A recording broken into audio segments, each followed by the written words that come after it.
자, 고객의 요구를 체계적으로 수집, 분석, 명세화, 그 다음에 이제 검증도 하고요. 그리고 추적도 합니다. 그래서 변경되는 요구사항을 도출해서 관리한다. 이러면은, 이렇게 문제 지문이 나오게 되면 정답이 뭐냐면요. 요구공항입니다. 요구공항. 그러니까 요구하는 사항을 체계적으로 수집도 해서 분석도 하고 명세화를 거쳐서 검증 절차도 거치고 추적도 하고 변경되는 요구사항을 도출해서 관리한다. 이걸 우리가 정답으로 요구공학이라고 시험 문제로 나오게 되면 이렇게 적을 수가 있어야 됩니다. 자, 얘는 뭐 이제 조금 하나하나 단어를 굳이 분석을 해보자면 수집이라는 건 뭐예요? 우리가 정보 수집이잖아요. 요구사항을 먼저 드려야 될 거 아니에요.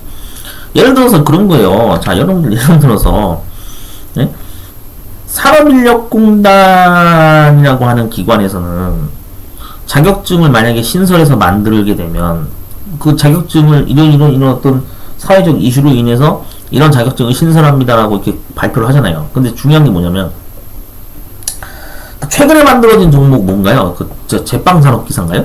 예를 들어서 제빵산업기사나 제과산업기사 종목을 만들 때 이 자격 종목을 신설하기 위해서 여러 전문가들의 의견이나 여러 사람들의 의견을 수집을 하지 않겠습니까? 요구사항이 뭐 예를 들어서 빵을 만드는데 뭐 밀가루가 반드시 들어가는 방향으로 제조 공정 과정을 뭐 하도록 그렇게 시험 문제가 출제되었으면 좋겠습니다. 이런 식의 어떤 요구사항이 있을 거 아닙니까? 그런 걸 이제 정보 수집을 쭉 하는 거죠.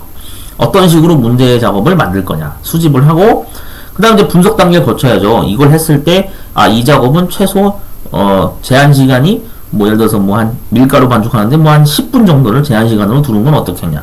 뭔가 얘는 어떤 분석 단계를 거치겠죠. 그 다음에 자 그럼 그 이제 만약에 그 산업기사 종목에 이제 제빵 산업기사를 하는 데 있어서 뭐 어떤 구체적인 뭐 이제 분석 작업을 거치면서 뭔가 명세화된 게 있을 거 아니에요. 시험 문제지의 요구사항을 가번부터 해서 가나다라 바바사 이렇게 해가지고 요구사항이라든지 또 수험자 유의사항 같은 거를 이제 명확하게 나열할 수 있을 거고 그게 명세화고 그 다음 검증 단계를 이제 거치는 거죠. 나중에 이제 채점 기준을 만들었을 때 이 작업을 했을 때 실제로 뭐 약간 좀 감점 요소가 될 수 있는 부분이 뭐가 있고 그 다음에 뭐 실격 사유가 될 만한 부분은 뭐가 있고 이런 어떤 검증 단계를 이제 검사를 할 수가 있을 거고 그 다음에 이제 추적을 할 수가 있어야 되는 거죠.